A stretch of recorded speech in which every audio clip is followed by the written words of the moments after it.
Hey guys, as we're wrapping up the CrossFit Open for 2014, kind of stepping back and looking at some of the things I've noticed and observed with our athletes here, and even for myself personally, having participated in the Open this year, I've seen a lot of videos out there that are giving strategies and tips that are fantastic, tutorials on how to get better at performing some of the open WODs. But this is some of my feedback I want to share, and I put the topic up here as top three things to make you better at CrossFit. So this isn't just relating to the CrossFit Open. This is related to anyone who is training in the CrossFit realm. These are the top three things in my mind that you should be addressing.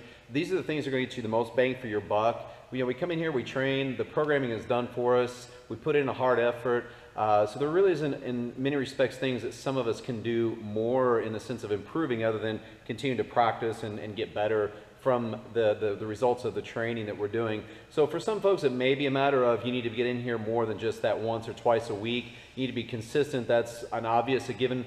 This is assuming that you're one of those folks that is in here consistently 3, 4, 5 times a week. Folks that are working on their skills, working on their weaknesses, and they're addressing those things, those gaps that they may already have and that they're aware of. So this is assuming you're already that athlete. If you are the athlete, these are, in my mind, the top three things that get you the most bang for your buck in terms of making you better. Again, not just for those participating in the open WODs or maybe local competitions, or even those that are hopeful for regional level athletes. These are certainly things you need to address. However, this relates to all of our athletes here, just the things that are going to help you to be better at CrossFit. So number one, I have on the board is nutrition. Far and above anything else that you do beyond the training, the stimulus you get from the training is your nutrition. I see it time and again, folks that are putting in the time and the effort here in the gym, but their diet sucks. If your diet sucks, your training is just not going to get you the results that you want to see. If you're struggling through a workout and you feel like you're putting in the time and the effort, let's take a look at the diet and make sure we're getting that dialed in. It doesn't mean perfection.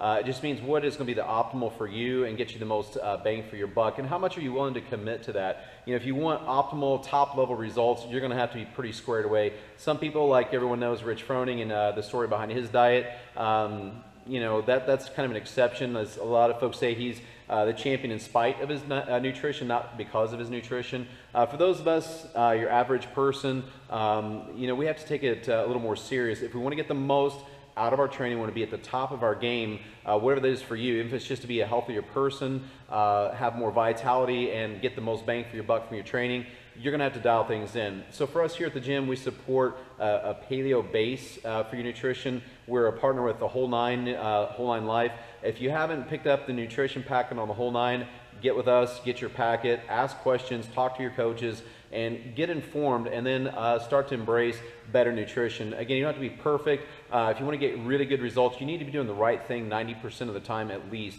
For some, you need to dial in a little tighter than that for the short term, get things in order, then you can kind of be a little bit more lax. But again, let us help you with that. This is not going to go into great detail. These are just the things that you need to look at. So first off, ask yourself, how is my nutrition? So we want to get that dialed in first and foremost. Again, get with us if you need the Whole Nine packet.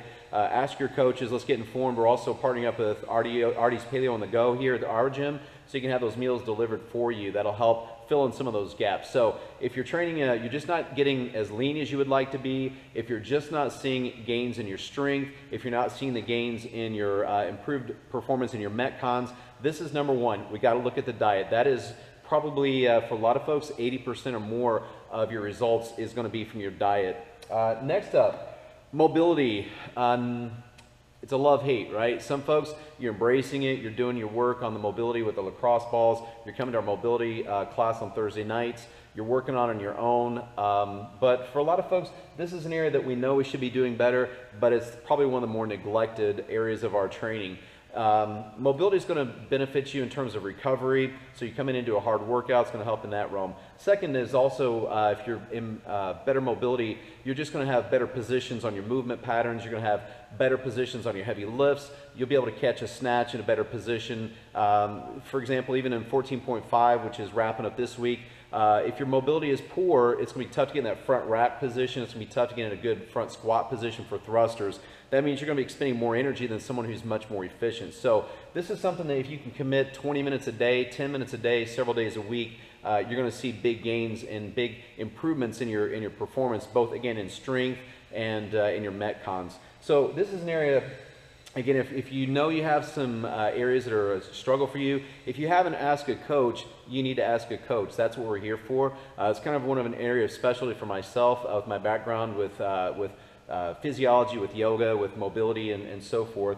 So definitely get with me. If you're experiencing pain, sometimes I find out that folks are experiencing pain and they've had an injury, something that's bothering them, and I don't know about it for maybe a week, 2 weeks, or even a month afterwards. If you're in pain, you need to let us know today so we can guide you to the healthcare professionals if that's what we need, or if there's something in-house that we can address, we can get on that right away. So again, we're looking at people who are suffering from any kind of discomfort, aches and pains, or injuries, or for those of you that are just not able to get into a good squat position, if you can't get in a good front rack position, can't get an overhead position, whatever that might be for you, we need to address that. If you address that, you're going to see big improvements in your strength and your Metcon performance. Next up, number 3 is mental. This is an area that's sometimes challenging to address. One of the workouts that we just have been running, 14.5, I will be doing that again on Monday night here at our gym. That was one that really exposes the mental side for a lot of folks. It's a longer workout for most people. For the elite athletes, you know, we're seeing it in sub 15 minutes, well, sub 10 minutes. But for your average CrossFitter, we're going to be looking at 15, 20, maybe even upwards in the 30-minute realm. And that's okay, right? Occasionally we do those kind of workouts in that time domain. I'm a fan of those longer workouts. But a lot of folks lack the mental capacity, whether it's a short, high-intensity workout like Fran, all right? Or if it's one of these longer chippers or a longer workout like 14.5. A lot of folks, we go to a very kind of a heavy place, a negative place, maybe even a dark place, an emotional place. And it's just because we haven't done the mental training to be able to deal with the suffering, right? And that's what happens is instead of being in a place where it's going to suck, it's going to be uncomfortable, it's going to hurt, that's okay. That's not a big deal, right? I saw in 14.5, we did it here yesterday, folks that were early on in that workout in a place of mental suffering and almost anguish way early in the workout, way too early, not even 10 minutes into it. And a lot of that is because we're thinking ahead. We're thinking about, I still have the rounds of 15s and 12s and 9s and 6, whatever that workout might be. We're thinking ahead. We're projecting how much I'm hurting now and what that's going to look like further down the road. And the fact is, it doesn't matter. We have to learn to kind of deal with these stresses and these discomforts and the discomfort, the pain even sometimes, in a healthy way that helps us to manage it and sustain it and not get into a place of suffering and anguish. There was a saying when I was in the military, you know, that the pain is mandatory, the suffering is optional. In a lot of respects, that's accurate in the sense of we're choosing to go into that unhealthy place. Again, this is an area that's kind of tough for us to train and address it on the big scale, but I will tell you, it's something that another quote that I often reflect on is a Zen saying, and it's how you do anything is how you do everything. And so we start to look at how do I react in a stressful situation in a workout? How does that reflect in my daily life? And is there things I can do to better embrace challenges and stress and difficulties? Because often if we go into a place of suffering, if we go into a place where we're stressed out, that's not going to get us the best results. So just to summarize this one, certainly something I'm more than happy to work with folks on if this is an area that you know you struggle with. I've seen it across the board. Most people struggle with this. The folks I see that do well with it tend to be people who've been through the military, they've gone through basic training, maybe people who've endured some challenges just in general in life, maybe they've played sports that demanded a lot from them.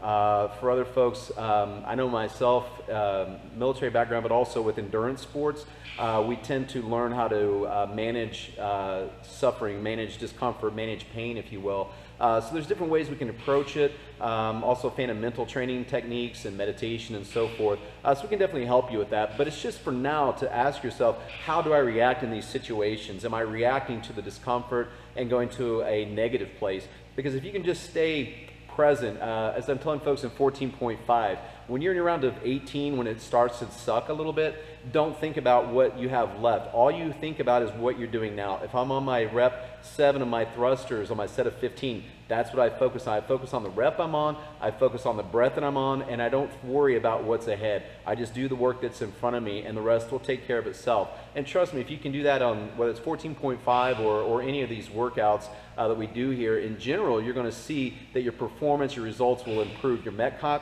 times will be faster, your Fran time will be faster, your Helen time will be faster, your Murph time will be faster. And even on your heavy lifts, we'll get rid of some of that negative self-talk, and we'll stay in a very positive, and it's not psychobabble, self-help, artificial talk we're looking at here. This is truly just staying in a positive mindset and just staying focused on the task at hand. Again, that's kind of a overall overview, but I kind of want to give my thoughts on this. Again, as we're wrapping up the CrossFit Open for 2014. So again, just in summary, the top 3 things from Coach Chris that will help you be better at CrossFit and in a very short period of time.